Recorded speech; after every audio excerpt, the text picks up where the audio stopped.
Welcome to the TLDR on the USDH situation. Today we're going to talk about the USDH opportunity, the different proposals, the current outlook, the winners and the losers, and in the end have a conclusion for you. Let's get started with the USDH opportunity, and for this I want to show you the nice article done by Oak Research. They did a great job in putting this together. So what's at stake with USDH? Hyperliquid is the biggest PropTech in the world with nearly 80% market share, more than $1 trillion in volume, and over $5 billion in TVL. But that's the issue. 95% of those 5 billion are held in USDC. And Circle, the company behind USDC, they make an estimated $200 million in annual yield on that USDC, but give back exactly zero back to Hyperliquid or the Hyperliquid community. So Jeff and team, they have been accepting the situation for the last 1.5 years, but now it's time to change that. And so there is USDH. USDH will be the next big stablecoin on Hyperliquid and is positioned to become bigger than USDC on Hyperliquid. So until now, it was not possible to buy a spot ticker on Hyperliquid that included USD in it. So everybody can buy spot tickers on Hyperliquid as long as they don't include USD. This was mainly because of the reason that Jeff and the overall Hyperliquid team, they didn't want to have tons of different small stable coins on Hyperliquid, or didn't want to have bad actors on Hyperliquid, and one way to keep them out was just to blacklist USD spot tickers. So there has been a lot of interest in the past. Many teams tried to buy the USDH ticker, but they couldn't. And now there is this validator vote, which is basically about who gets the right to buy the ticker. It's not who gets the ticker, you still have to buy the ticker in the end, but if you win the validator vote, you get the right to buy the ticker. And so we have seen a lot of interesting proposals from different companies and teams. But before I show you the different proposals, I want to show you what I was seeing from outside in the last few days, because it was really funny to watch. We have, for one, the biggest companies in the world fighting to get USDH and basically fighting to get attention from Hyperliquid ecosystem and community. We have CEOs that are not just writing love letters on Twitter like the FunX CEO, but also checking their Discord ranks, because to put your proposal forward, you have to do it on Discord, on the Hyperliquid Discord server. And depending on your rank on Discord, you have rate limits or time limits. And so if you have not been on the Hyperliquid Discord server before and haven't been very active there, you have a low rank, and so you had to wait to answer questions and had a rate limit. It was interesting to watch because, then some of those people with the proposal started to try to get a high ranking and stuff like that. It was really funny. All of them said that they will do a stablecoin on Hyperliquid regardless if they win the USDH proposal or not. And this is really interesting and very bullish for the overall Hyperliquid ecosystem. If we get more stablecoins that bring back the yield to the Hyperliquid ecosystem, every user wins.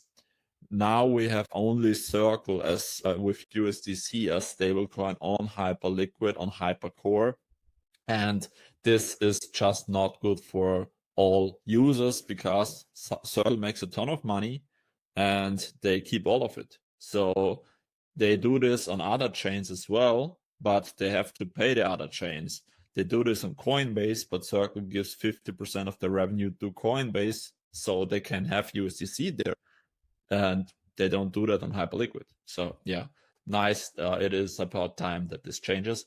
And yeah, the interesting thing is also that they are already buying spot tickers. So the different companies that are doing the proposals for USDH, they are already planning for plan B if they don't get the proposal right, or not if they don't get it right, but if they don't win the validator vote, they will still do a stablecoin. And we have seen this. We have seen that the ticker Cash was bought, USDG, which is by Paxos, the global dollar, also stablecoin. The ticker for that was bought recently. So we will see a lot of action around stablecoins on Hyperliquid in the next few weeks and months. And this is phenomenal for every Hyperliquid user and also for Hyperliquid itself, because a lot of the yield will flow back to Hyperliquid, but more about that right now. So what about the different proposals? We have 6 different teams proposing to get the right to buy USDH. So the first one is Native Markets. It's the most Hyperliquid Alliance team because it is led by Max Fiege, who has done a phenomenal job pushing Hyperliquid and the overall ecosystem. And Native Markets is also leading right now in the in the voting, so to say. The final vote will be in the next few days, but right now all the different or many different validators, they have more or less said which proposal they're gonna vote for. And so we also have seen interesting flows around the different validators, but more on that later. So yeah, Native Markets, they will use 50% of the yield to buy back Hype and give it directly to the assistance fund, and 50% they will use for USDH growth. So the other teams like Paxos, Athena, Agora, Sky, and Frax, they will do a different approach. Paxos said that they will do 95% for buybacks and 5% of revenue or operation cost. And there was also now a proposal V2 from Paxos, which included a 20 million boost on the PayPal integration, stuff like that. So you have to differentiate on here because Paxos, Athena, and the other companies, they're already are already billion-dollar companies, and they can afford to do this. Native Markets will be a new comp and will be run by not just Max Fiege, but also MC Lada, who was the president at Uniswap Labs for 4 years. So clearly people that have a lot of experience. And Native will partner with Superstate via Bridge, and they will use Stripe as their partner or their issuance partner, basically. And yeah, some people have an issue with that as well because Stripe has not the best reputation. But yeah, that's that about Native Markets. And besides them, we have Paxos. They will have, they will back this with US Treasuries and USDG. And they have, of course, this big advantage that they are already doing the stablecoin for PayPal and many others, have clear regulation, and also more or less will do a really big buyback for the Hyperliquid community. And yeah, so right now the race is more or less between those two, Native Markets and Paxos. Athena also did a great proposal. They had really put a lot of thought into it, and I also like the Athena proposal. But right now it's between Native and Paxos. And you can see this here on the right. You can check here right now, Native Markets with percentage of stake committed. Native Markets is leading with 70%. Paxos is at 14%. Of course, this still can change because the final voting is not over yet. But right now you see it's clear for Native Markets is clearly leading. Also, one important thing you can see here, the different validators. Hyper Foundation 1, 2, 3, 4, the 4 and 5, all of them, they are not voting. So there was a lot of criticism around the centralization of Hyperliquid because they run 5 validators with a lot of hype on it. None of those validators is gonna vote. So yeah, that's that. Let's keep going with the current outlook. I just showed you on the sheet, but you can also check on USDH tracker, and here you can see the different validators, and interesting, of course, to see which team is going with which proposal. And you can see Native Markets right now has about 80 million Hype staked who will vote for them. And you see Hyperscanning, Infinite Yield, AlphaTix, and 6 other validators, Hyperstake, Kinetic. They will vote for them. Not really surprising. Maybe some details on here are interesting for some of you. Hyperstake is the community validator run by Smartest Money, and he did a tweet on why they're gonna go with native markets. Really interesting to see.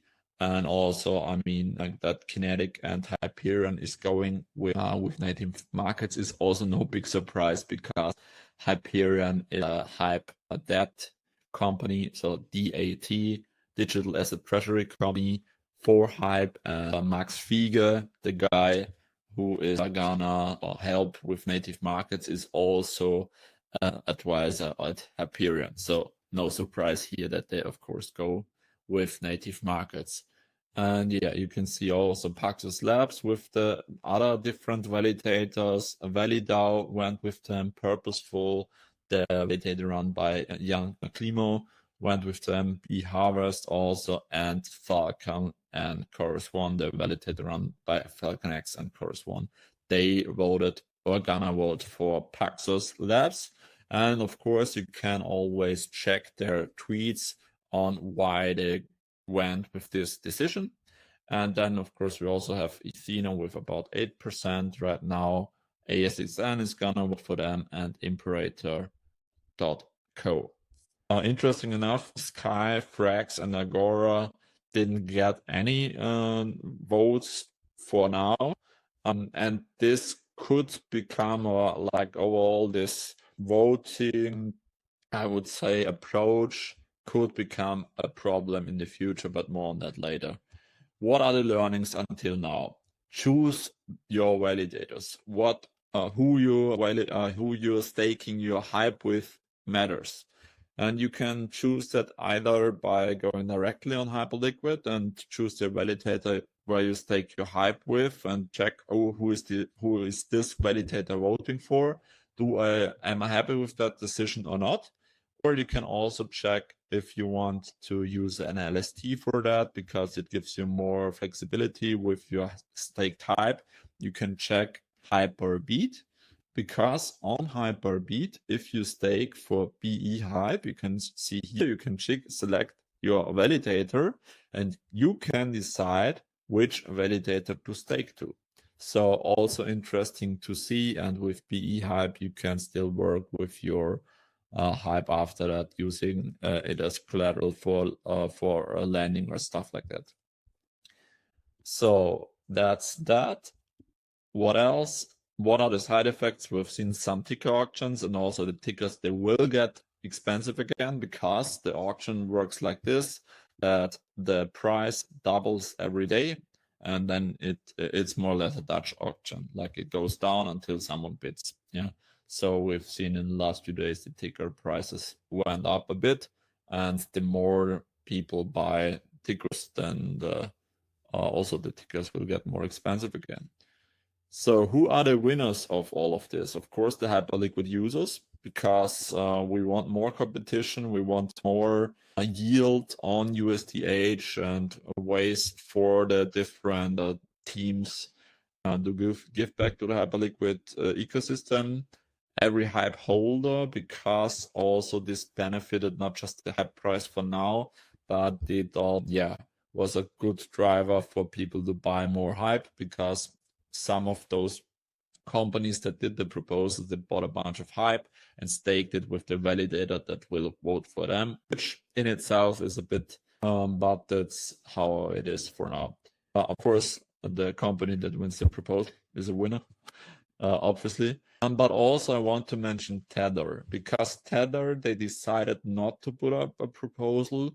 They could have, they had a good positioning, but Tether and USDT 0 is right now really, really strong on Hyper EVM. So as you know, USDC is right now only on Hypercore, and it's the only stablecoin on there. And then we have Hyper EVM, and on Hyper EVM we have a bunch of different stablecoins. We have Tether, USDT 0, with 174 million in stablecoins on the Hyper EVM. And we also have stuff like Felix FEUSD, USDE from Ethena. They also used on Hyper EVM. So Tether, they decided not to go with a proposal to get USDH. What will happen? They will support whoever wins the vote and yeah, basically build this ecosystem together. And yeah, USDT itself, of course, is also positioned that we will trading pairs for USDT on Hyperliquid soon, and not just USDC, but also pairs with USDT for perps and also for spot. You can, of course, use Tether. You can use Tether spot on the Hypercore, but you can't buy anything with it on Hypercore. So I can buy USDT with USDC on Hypercore, but after that I have to withdraw the USDT. So there's not really a point in doing that on Hypercore for now. But this will change, of course, once we get the USDT pairs, but that's a different topic. So back to USDH, we have the winners. Who will be the losers? Of course, the biggest loser in all of this is Circle. They had 1.5 years, maybe even 2 years in head start. They slept on it and earned a lot of money with it, but decided not to support native USDC. And then once they said gonna support USDC on Hyper EVM, they still didn't. So they made an announcement, and now a few weeks later there's still no USDC on Hyper EVM. So either you announce and it's live the same day, or you don't announce it. I don't see this kind of point in there. Also, maybe losing small stablecoins on Hyperliquid. We have seen USDXL by Hyperfi, but also USH by Hyperstable. Probably they will have a harder time. And also Hyperstable, they wanted to get the USDH ticker in the past, and then they went with USH because they couldn't get USDH. So yeah, it's a bit, they have a hard time now. And also maybe they validate the process in the short time. I'm not sure what to think about this style that more or less you're gonna say what you're gonna vote for, and then your validators will get more staked hype, so your proposal wins. Like it's a bit strange. But on the long term, this is also how decisions are made. I mean, you discuss, and the more validators we get, all of them maybe give an idea of what they're gonna vote for if there's like a new proposed on a different topic, and you then get to decide which validator to vote with or to stake with. But now it's kind of this just small ecosystem and small chambers with just a handful of validators, so it feels a bit strange. Yeah, but that's just from my outside perspective. What's the conclusion on this? USDH is bullish for Hype.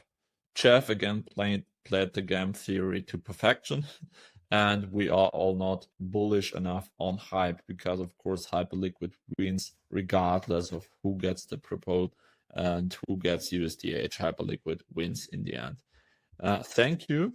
I have to thank 3 people or 3 accounts. I have to thank Oak Research for the great report. You can follow them on Twitter. It's Oak Research, Oak_res_EN. I will link them under the video. And also shout out to Hugo. He did the USDH vote tracking dashboard, where you can see the different validators and the overview, and the voting window is until September 14th. So in 3 days we will have a decision. And last but not least, thanks to you. Thank you for watching. Have a good day, and yeah, take care.